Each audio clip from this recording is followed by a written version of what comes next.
तुलसी के पास दिया जलाने से क्या फल मिलता है, इसके बारे में आज हम जानेंगे।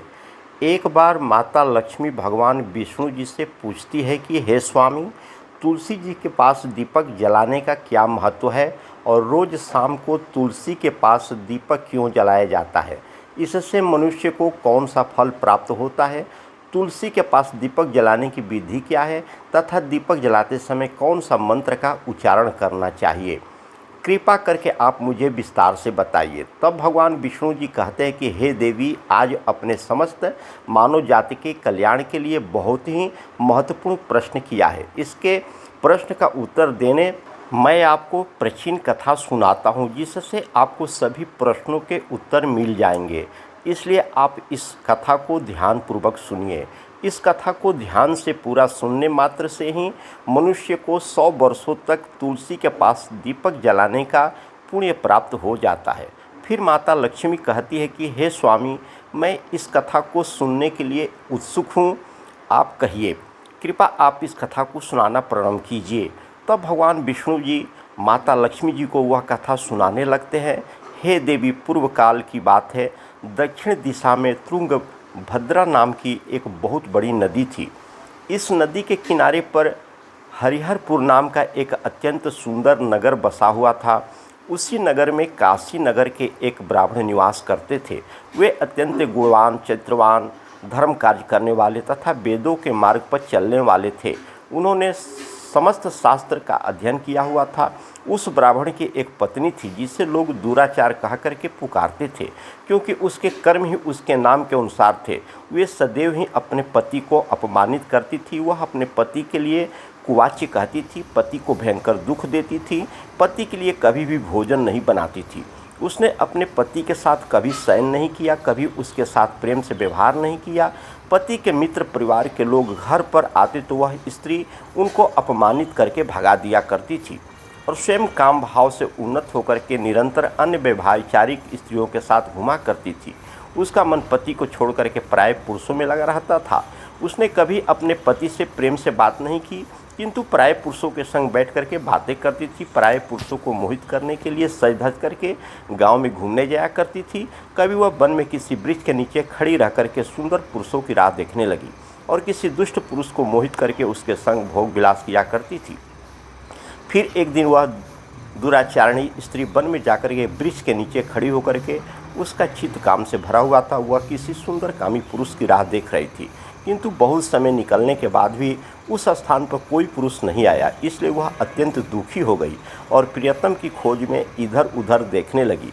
उस दिन उसका सारा परिश्रम व्यर्थ हो गया। वहाँ पर खड़ी होकर के वह नाना प्रकार की बातें कह करके विलाप करने लगी। हाय हाय, आज तो इस मार्ग से कोई भी सुंदर पुरुष नहीं आया। अब मैं कैसे अपने काम वासना को शांत करूँगी, आज की रात कैसे बीतेगी। वह जोर जोर से विलाप करने लगी। उस जंगल में एक भयानक बाघ निवास करता था। वह पापनी स्त्री की आवाज़ सुन करके वह जाग गया और उछल करके उस स्त्री का भक्षण करने के लिए उसके पास गया। वह भयंकर बाघ को देख करके स्त्री के पसीने छूटने लगे। वह भय से थरथर काँपने लगी।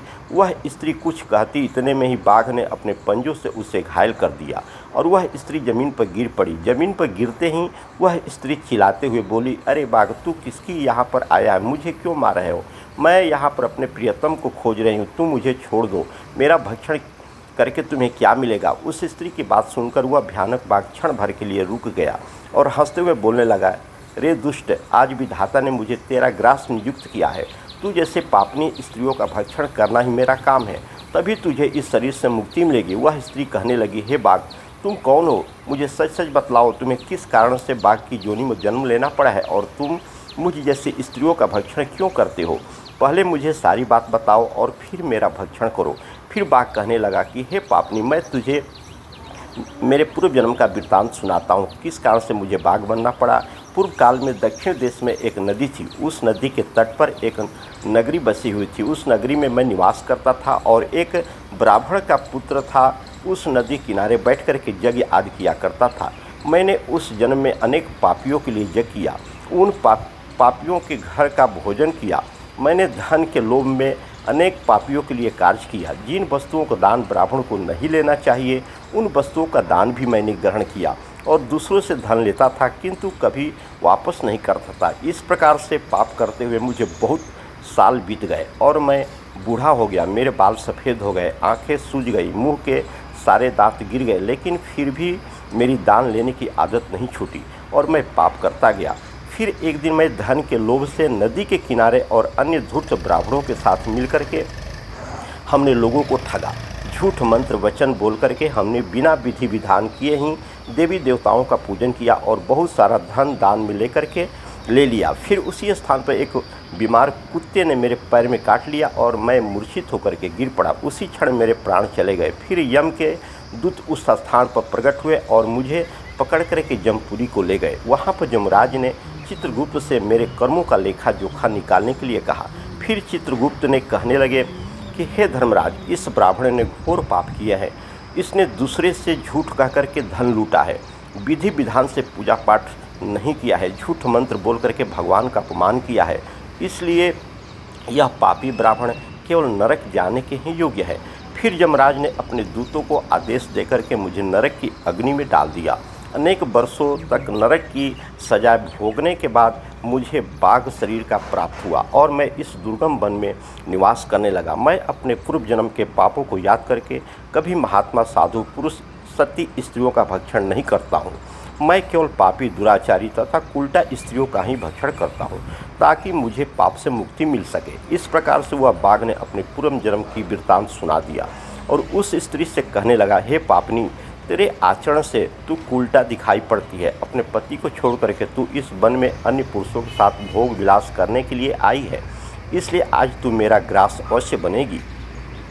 इतना कह करके उस बाघ ने अपने तीक्ष्ण नाखून से उस पापी स्त्री के टुकड़े टुकड़े करके उसे खा लिया। फिर उस स्थान पर यम के दूत प्रकट हुए और उस पापनी स्त्री को उठा करके जमपुरी को ले गए।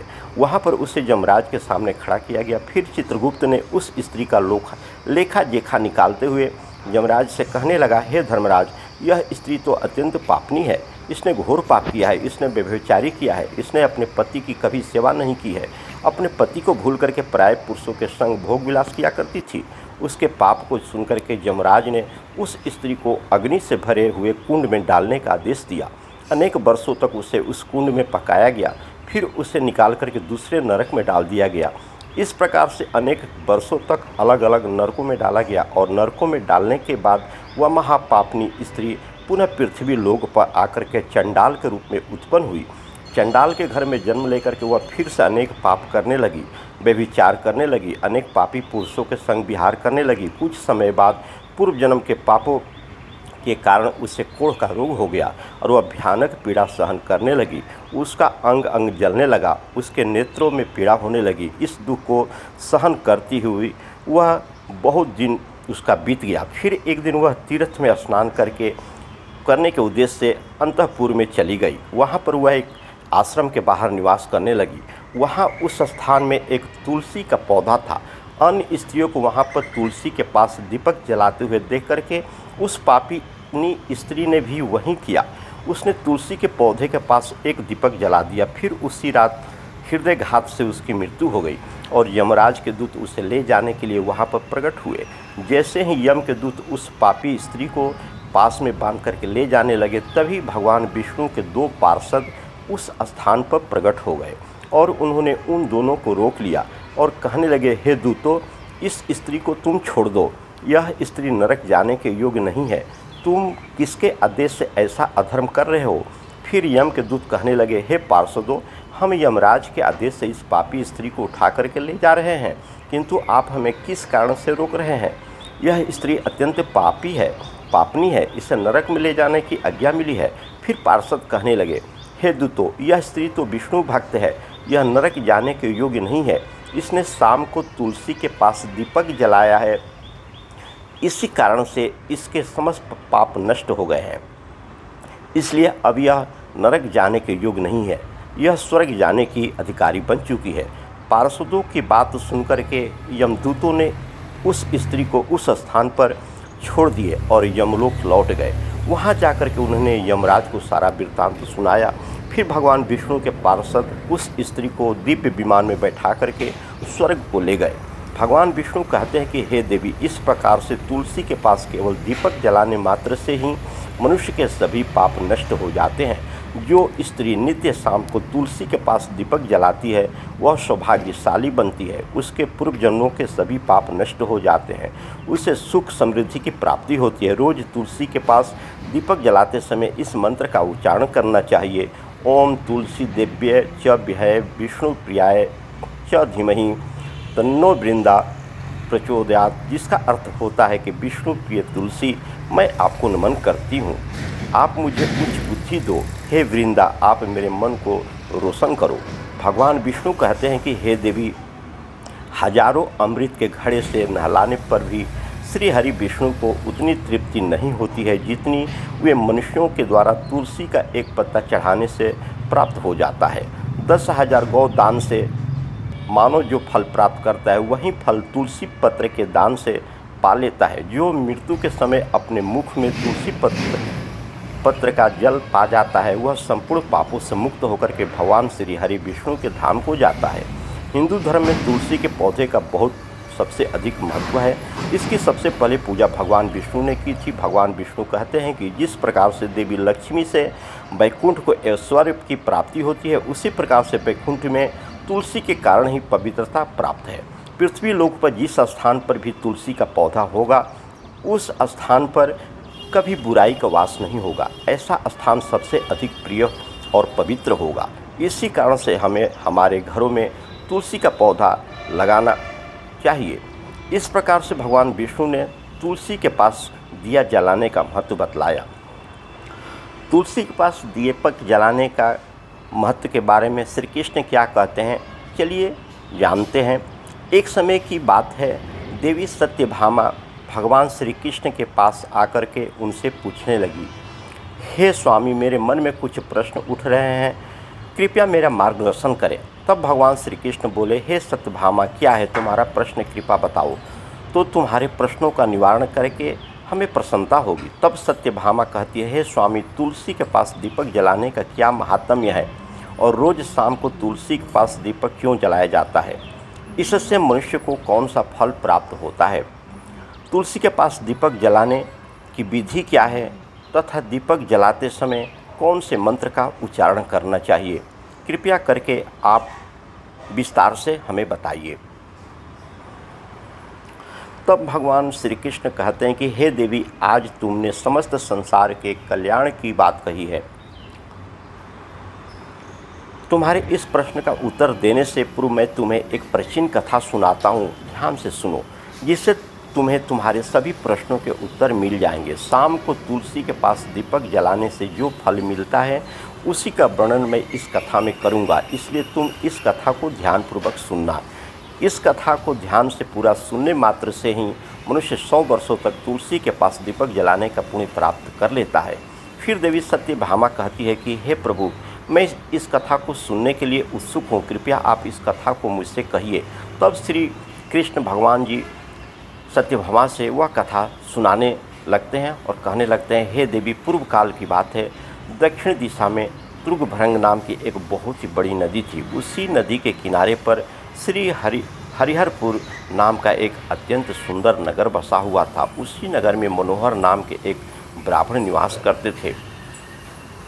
वे अत्यंत गुणवान, चरित्रवान, धर्म कार्य करने वाले तथा वेदों के मार्ग पर चलने वाले थे। उन्होंने समस्त शास्त्र का अध्ययन किया हुआ था। उसी ब्राह्मण की एक पत्नी थी जिसे लोग दुराचार कह करके पुकारते थे, क्योंकि उसके कर्म ही उसके नाम के अनुसार ही सदैव होते थे। वह कभी पति की सेवा नहीं करती, पति के लिए भोजन नहीं बनाती, हमेशा शयन किया करती थी, घूमने जाया करती थी, और पति के मित्र, दोस्त, परिवार वाले उसके घर पर आते तो उसे अपमानित करके घर से भगा दिया करती थी। एक दिन की बात है कि उस व्यभिचारिणी स्त्री को एक बीमार कुत्ते ने उसके पैर में काट लिया और वह मूर्छित होकर के गिर पड़ी। उसी क्षण उसके प्राण भी चले गए। फिर यम के दूत उस स्थान पर प्रकट हुए और उसे पकड़ करके यमपुरी ले गए। वहाँ यमराज ने चित्रगुप्त से इसके कर्मों का लेखा जोखा मांगा। फिर चित्रगुप्त कहने लगे, हे धर्मराज, इस ब्राह्मणी ने घोर पाप किए हैं। इसने दूसरे से झूठ कह करके धन लूटा है, विधि से पूजा पाठ न करके झूठ मंत्र बोल करके भगवान का अपमान किया है, इसलिए यह पापी ब्राह्मण केवल नरक जाने के ही योग्य है। फिर यमराज ने अपने दूतों को आदेश दे करके मुझे नरक की अग्नि में डाल दिया। अनेकों वर्षों तक नरक में रहने की सजा भोगने के बाद मुझे बाघ का शरीर प्राप्त हुआ और मैं इस दुर्गम वन में निवास करने लगा। इतना कथा कह करके उस बाघ ने उस व्यभिचारिणी स्त्री को खा गया। उस बाघ ने कहा कि तुम उल्टा स्त्री दिखाई देती हो, अपने पति को छोड़ करके तुम वन में घूम रही हो।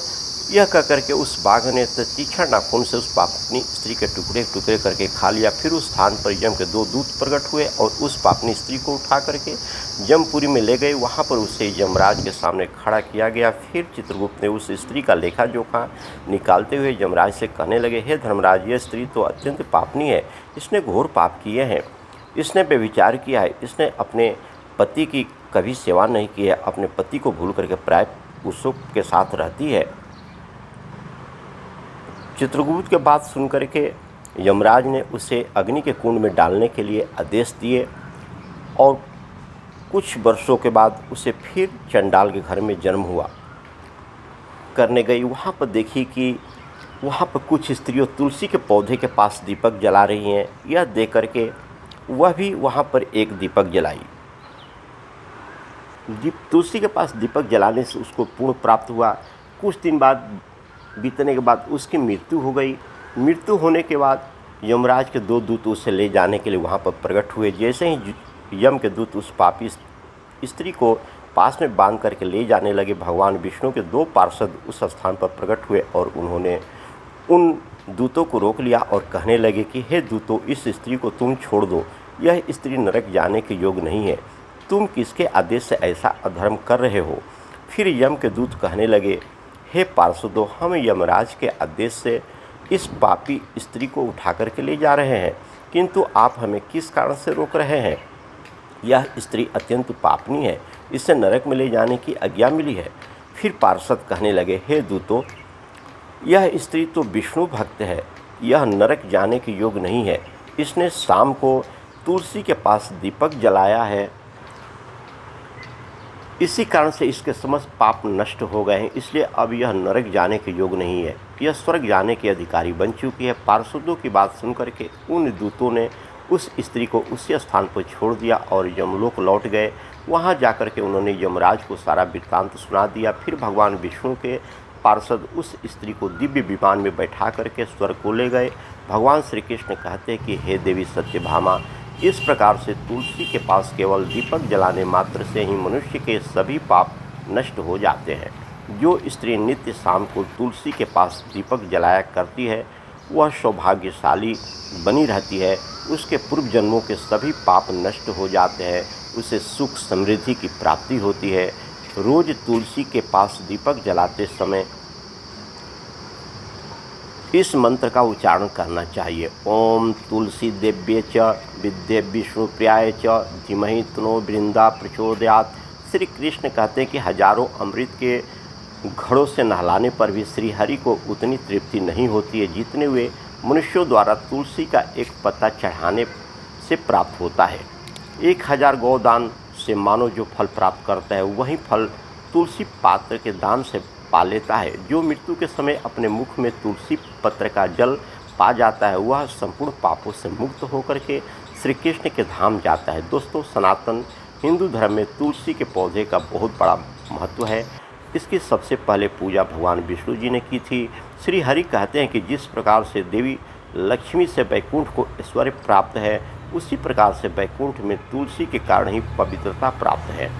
पृथ्वी लोक पर जिस स्थान पर भी तुलसी का पौधा होगा, उस स्थान पर कभी बुराई का वास नहीं होगा, ऐसा स्थान सबसे अधिक प्रिय होगा।